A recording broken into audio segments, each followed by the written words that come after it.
Welcome to our reflection for the feast of the Holy Family of Jesus, Mary and Joseph.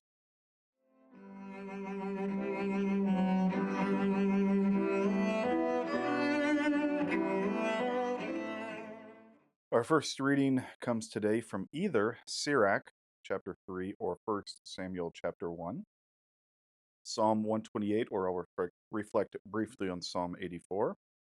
And then there are three options for our second reading. The first two options are both from Colossians chapter 3. There's a long and a short version. And then our second option is from First John, and our gospel is from Luke chapter 2. I'm going to reflect briefly on each one of these readings. So I won't go into as much detail on all of them, but they all offer us something beautiful to help us enter into our celebration for the Feast of the Holy Family. I'm recording this early, as you might suspect, coming up with Christmas and timing of things. And so I'm not sure what I'm going to be preaching on that weekend yet, or if I'm even preaching that weekend. So we'll reflect on quite a few things. Sirach, though, is wisdom literature. So we'll start there. And so it's giving us instruction on how we're supposed to live our life. And we hear a couple of things that are very hard for us to hear, ones that many of us struggle with just in our own life, and then ones that our culture today needs to be reminded of. And of course, unless there's something specific to a sex, when we have a mention of a parent, we know that that can apply to both the father and the mother, as well as sons and daughters. And so there is a general application that we can have there, I think, in what is in these texts. So we're told that God sets a father in honor over his children, a mother's authority he confirms over her sons. Whoever honors his father atones for sins and preserves himself from them. When he prays, he is heard. This goes back to the commandments. The fourth commandment, honor your father and mother, and you have the promise of basically eternal life, is where it takes us to with the ultimate fulfillment. God has so ordered it that he desires great obedience. And to be obedient to one's proper authority, and here in the context of the Holy Family, speaking of our parents, opens us up to God's grace in a great way. I know that I've mentioned a couple of times and in a couple of different ways that I've been making my way through St. Faustina's Diary in a Year podcast. And one of the things that has been hitting me is the call to obedience, even when it's not directly in line with God's will. If her superior says, this is what I want you to do, her being obedient to the superior, as long as it's, of course, not sinful, just not exactly what God had expressed to Faustina that he wanted, grace opens up for her and for the people around. And sometimes God just wants us to be obedient. We have that in the natural order with our families of children before their parents. We also have it in society. We have to be obedient to our civil leaders. Again, as long as there's nothing sinful being asked of us, that opens up a different door. But to respect that authority opens us up to God's grace, puts us in right relationship with Him. And this, to go into a greater detail, would be outside of what I could do without doing some research and beyond what we can do today. But the angels have a perfect hierarchy. There is no equality among them. At least that's what St. Thomas Aquinas, I believe, said, that everyone is above or below another one. And there's no jealousy, no rivalry. They know that they have the position that they are supposed to have. And sometimes, because we are sinners, we don't like that. I want to be the best. I want to be the greatest. I'm not okay just with wherever I am, especially if it's in a lower place in significance. What we need to realize is that God knows what He is doing. God has put us where we are right now, not just for our salvation, but for the salvation of many other people. And depending on how God is going to use us, that might be for millions or billions of people. We think of a St. John Paul II who led the church, billion Catholics at any given time during his papacy. How many more since he has died? How many more is he going to intercede for the rest of time? St. Peter, of course, the head of the church, when Christ ascends to the Father, and his great role in intercession for the last 2,000 years, and how much more he will do the rest of time because of the role that was given to him. I, as a priest, could honor that, appreciate that, thank God for that witness of these two great popes or any other saint. But I should never be sitting in my office saying, well, I'm not John Paul II. God's not using me the same way. I think I've got this gift that could rival this saint. I need to be happy where I am. And each one of us needs to have that same attitude in our household, showing the respect, again, in all the different ways, to the people, especially with any authority over us, is a way of God's grace. Now, unfortunately, many of us come from very broken homes, and of course, sin makes its way into it. This is speaking of the ideal circumstance. And if there is grave sin there, of course, that opens up a different conversation, which is probably for another day. My son, take care of your father when he is old. Grieve him not as long as he lives. Even if his mind fail, be considerate of him. Revile him not all the days of his life. How often do we have people, unfortunately, just take the elderly, put them in a home, and never see them again? Part of my ministry as a seminarian was to visit homebound elders that nobody came by to visit. Their family just didn't care anymore. They became a nuisance. They were done. Now, of course, every person has to discern the way in which we need to take care of people at certain ages and certain states and certain conditions. But we need to make sure it is always rooted in love, and to the best of our ability, given our unique circumstances, we continue to visit. We continue to have conversations. We continue to be present as best we can with all of those different things going on. And so, something our world, I think, right now needs to hear, especially in our culture, is maybe just prayerfully consider how you are called to enter into that right now or maybe in the future, and pray for those in the world who are struggling with this or maybe not right where they need to be. Our second option is from First Samuel. Samuel's mother, Hannah, today we're told conceived at the end of her term.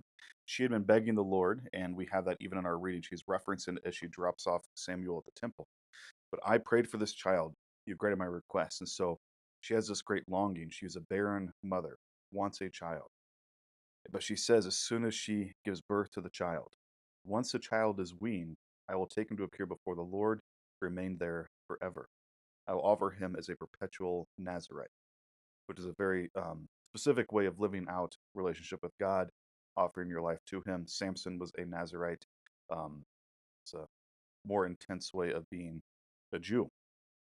But again, that idea of a mother or any parent begging God for a child and then having to offer that child back to God. This manifests itself in many different ways. Of course, vocationally, Samuel is offered back to the temple. Think of priest or religious. One of the biggest obstacles sometimes to a man or a woman considering a vocation as a priest or religious brother or sister are parents. They don't want to give up their child. They have in their mind the difficulty that might come with a vocation, some of the crosses. And yes, I will never tell you there aren't crosses with being a priest. Absolutely there are. But there are also many blessings that I have that married people don't have. In fact, one of the jokes I like to make from time to time when a parent or a spouse is going on and on about the difficulty that they have, of course, if it's appropriate for the circumstances, sometimes celibacy is awesome because I don't always have to deal with some of the things married people or parents have to. Exploding diapers, exploding vomiting, all the things that little kids do, sleepless nights, all those extra things. Right, so we do have crosses, but so do married people. And so we want to make sure if you have somebody in your life, a son, a daughter, niece, nephew, grandchild, kid down the street that you're good friends with the family, whatever the case may be, we want to encourage them to do what God is asking them to do, because whatever God has asked of them is going to be the easiest way for them to work out their salvation, and in the long run, what is going to be best for the church. So that's one way. Other is, unfortunately, and of course we can go into a lot of different ways, is the loss of a child, whether it is in the womb or even after the child is born. And that, of course, comes with its own cross. The question that oftentimes comes is, why did God give me this life to take it away? And again, there are some similarities to a vocational discernment, feeling like the child will be taken away from us. And so, what we want to do there is first try to acknowledge that God is in control. That God knows what He is doing with those children, He knows what He is doing with us. Especially if you're somebody who's watching these videos, you're probably practicing the faith. It is not a definitive teaching of the church, but it is a very strong opinion. The baptism or the graces of baptism would be given to your child out of desire, because God can work outside of the sacraments, the laws that we have to follow, especially if you've got other children that you have baptized or you would baptize. So we enter into that great trust, that great humility before God, know that He's going to offer them graces, and trust that they're home. I've had to unfortunately do funerals for children who died before the age of reason. They've received baptism. We have confidence that God will stay true to his word. They have made it home to heaven. And that is the goal. And so we tried to find comfort in the midst of that suffering, that God is welcoming them home and he knows, again, what he's doing in their life. And we might think of Jesus weeping at the death of Lazarus, and that God himself doesn't like death. It is a result of sin in the world, not necessarily sin a parent has done, but just the fact that sin is in the world. Um, and a great moment, again, to trust, to open ourselves up. If that's something that you are struggling with, if you ever need to talk, I'd be happy to. I know any other priest or deacon would be able to and would love to talk to you as well. Our psalm, and I'm going to talk about 84 instead of 128, so we'll cut out one of the readings. Blessed are they who dwell in the house of the Lord, is our response. And then, how lovely is your dwelling place, O Lord of hosts. My soul yearns and pines for the courts of the Lord. My heart and my flesh cry out for the living God. So I quickly read that. My mind just went to the peace that sometimes we have by being in the church buildings, by being with God. A great reminder of that consolation he can offer us. And so maybe through this Christmas season, maybe as we move into ordinary time, or maybe during Lent, we'll have more time in the church. Just if you haven't done it before, come into the church when it's quiet during adoration, or just anytime that the church building is open. Anytime the office hours are open, church building is open. Um, Come and just sit, be in God's presence, enjoy that quiet, especially if your life is chaotic right now. All right, second reading, Colossians 3. Sometimes, and I say this in confession often, our family is one of the greatest blessings God has given us, but oftentimes one of the biggest crosses God has given us. And so there are difficulty, there's going to be sin. If one has a grievance against another, you must forgive as the Lord has forgiven you. That's a paraphrase, not exactly what it has said. So if somebody has hurt you, we want to pray with Jesus as many times that he shows mercy and compassion. For parents with children, sometimes they come to confession, they're very frustrated. My kid will not do what I want them to do. They're doing things that I know are going to hurt them or not going to help them, whatever manifestation might be. And I always just like to ask, well, why are you here? Because you're not doing what your father told you to do. Not as a way of throwing it in their face, but just of realizing we are in need of mercy. Therefore, we need to offer mercy. And sometimes I know, at least in my own life, when I'm struggling to forgive the way that I should or to be kind and compassionate, I need to remind myself of the mercy I have to receive from God in order to do anything. And that helps me pass it on and let it flow through me. And so that might be a tool for any of you who might be struggling right now. And then just in serving, whatever you do in word or deed, do everything in the name of the Lord, giving thanks to God the Father through him. Whatever you do. Again, children, cleaning up after them, poopy diapers, sick days, your husband or your wife who is, for whatever reason, being extremely annoying this week, the child who hasn't called you in months, whatever the case may be, whatever we're going through, we want to give thanks to God, how we're manifesting it. If it's a share in the cross, we realize that there can be great fruit born through that. So we thank the Father through the Son, as Paul tells us today. It's easy to want to thank the God and to give him praise and glory when things are going well, but especially in the difficulties, we want to make sure that we thank the Lord. And then the last part that can be cut out on the second option is wives be subordinate to your husbands, as is proper to the Lord. Husbands, love your wives. I've talked about this before. I'm not going to talk about it much here, but of course, wives be subordinate, which means be under the order or the mission of the husband. Husband, what is your job? To love your bride like Christ loved his bride, which meant that he died for her. And so the wife, you are supposed to be under the mission that your husband loves you so much that he would die for you.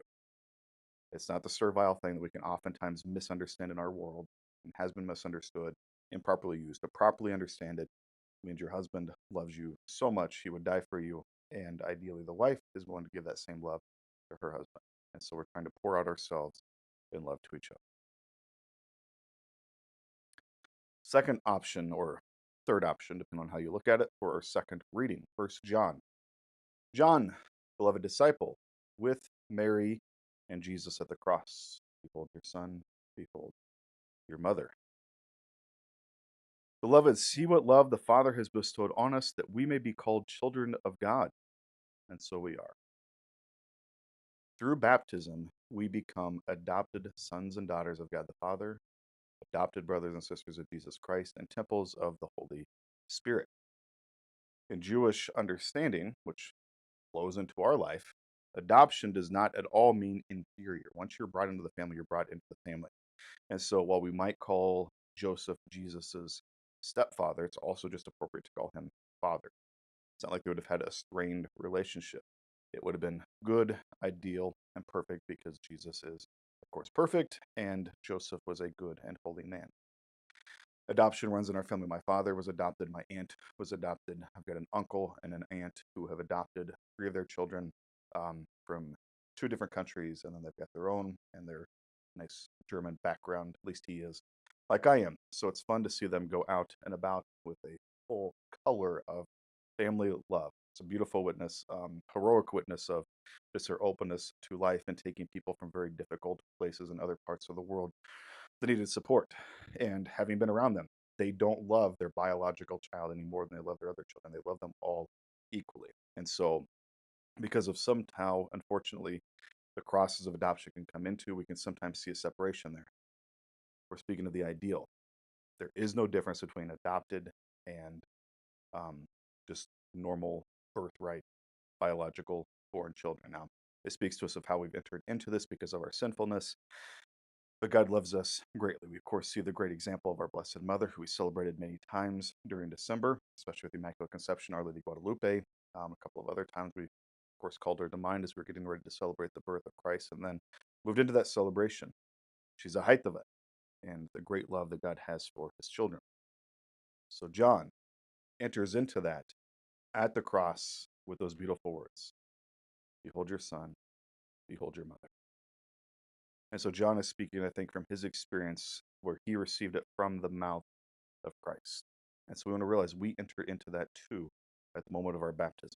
And we want to live into that now. And as beautiful as that reality is, as amazing as that reality is, that reality gives us the ability to be saints. He goes on to say, Beloved, we are God's children now. What we shall be has not yet been revealed. Pointing to heaven, to the greatness of what is to come, it's going to get so much better. And so, as beautiful as this life might be at different times, that is just the tiniest foretaste of what heaven will be. And as difficult as this life might be sometimes, we know that it is passing, and we get ourselves ready to move on to something much, much more beautiful and awesome. Gospel, Luke chapter 2, the losing of Jesus in the temple, and then the finding of Jesus in the temple. I pointed this out quite a bit in Advent during confessions with people just struggling with uh, family life in the different ways, and that the ways in which that can sometimes manifest itself. We have Mary, who was conceived without sin, cooperated with God's grace in the entirety of her life, never gave in to sin. We have Jesus, who is both God and man, fully God, fully human.